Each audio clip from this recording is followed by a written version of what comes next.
Warahmatullahi wabarakatuh. Di sini saya akan mempresentasikan bread and pastry Ukraina. Sebagian besar dataran Ukraina terdiri atas dataran subur dan dataran tinggi.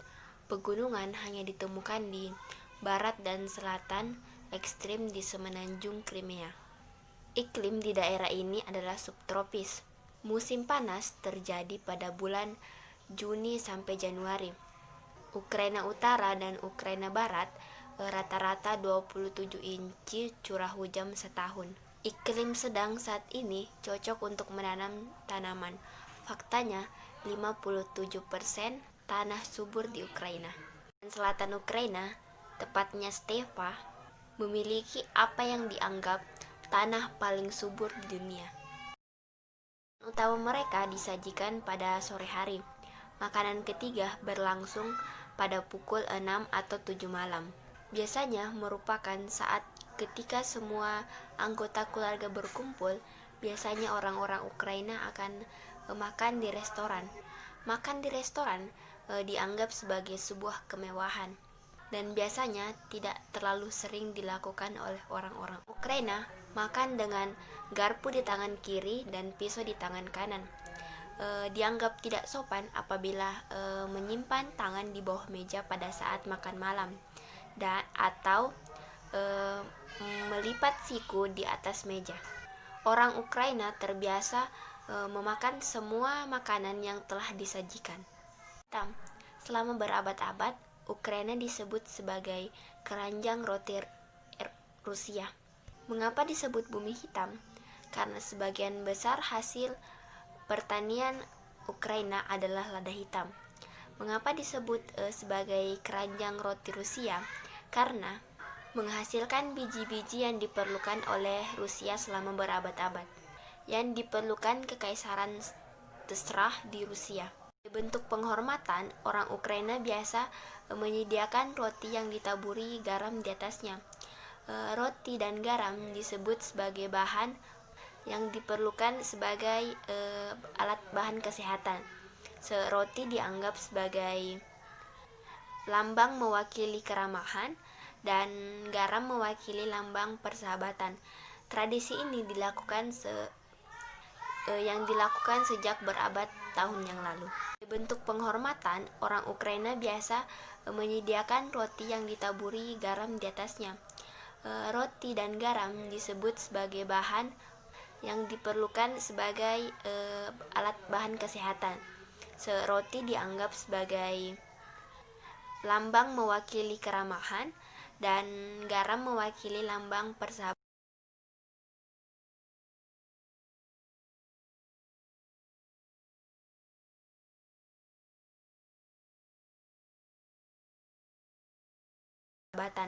Tradisi ini dilakukan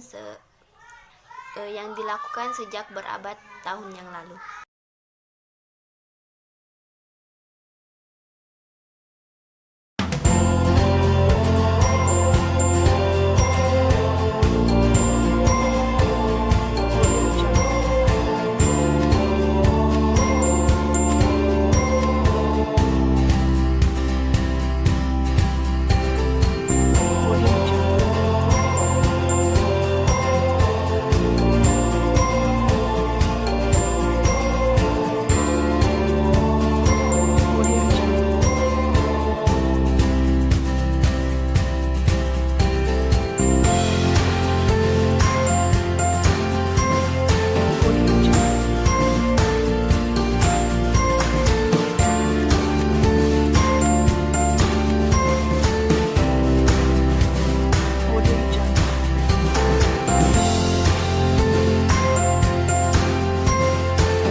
2 telur, 1 cup gula, kemudian aduk bersama balung Wix.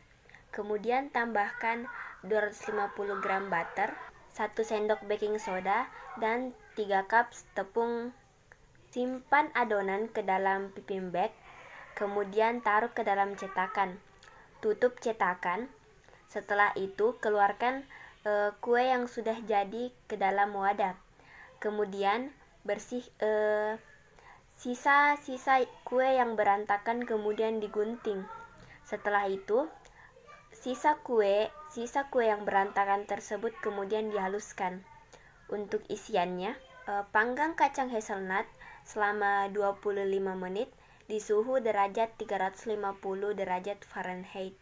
Untuk isiannya, kue yang tadi yang sudah dihaluskan kemudian dicampur karamel, susu, butter, kemudian mixer dan masukkan ke dalam piping bag. Setelah itu, isiannya dimasukkan ke dalam kue, kemudian diberi kacang hazelnut di atasnya, kemudian direkatkan.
Garlic bread 1 cup air, 1 sendok gula, 1/4 sendok yeast, kemudian aduk dengan spoon, kemudian tuang ke dalam tepung terigu. Setelah itu aduk, kemudian tutup dengan handuk, diamkan selama semalaman. Keesokannya campur dengan tepung terigu, kemudian uleni sampai halus dan tidak lengket di tangan. Dan tambahkan juga 1/2 sendok garam. Kemudian bagi adonan menjadi 8, bulat-bulatkan, kemudian taruh ke dalam piring oven, kemudian tutup lagi dengan handuk, kemudian diamkan. Panaskan oven. Setelah adonan mengembang, oles dengan kuning telur. Setelah itu panggang selama 23 menit kurang lebih. Oleskan lagi dengan minyak dengan tambahan 3 sendok teh canola oil, 2 sendok makan daun bawang, 2 siung bawang putih, 1/4 garam, kemudian aduk rata, kemudian oleskan ke atas garlic bread. Setelah itu kemudian disajikan. Demikianlah presentasi dari saya. Kurang dan lebihnya mohon dimaafkan. Wassalamualaikum warahmatullahi wabarakatuh.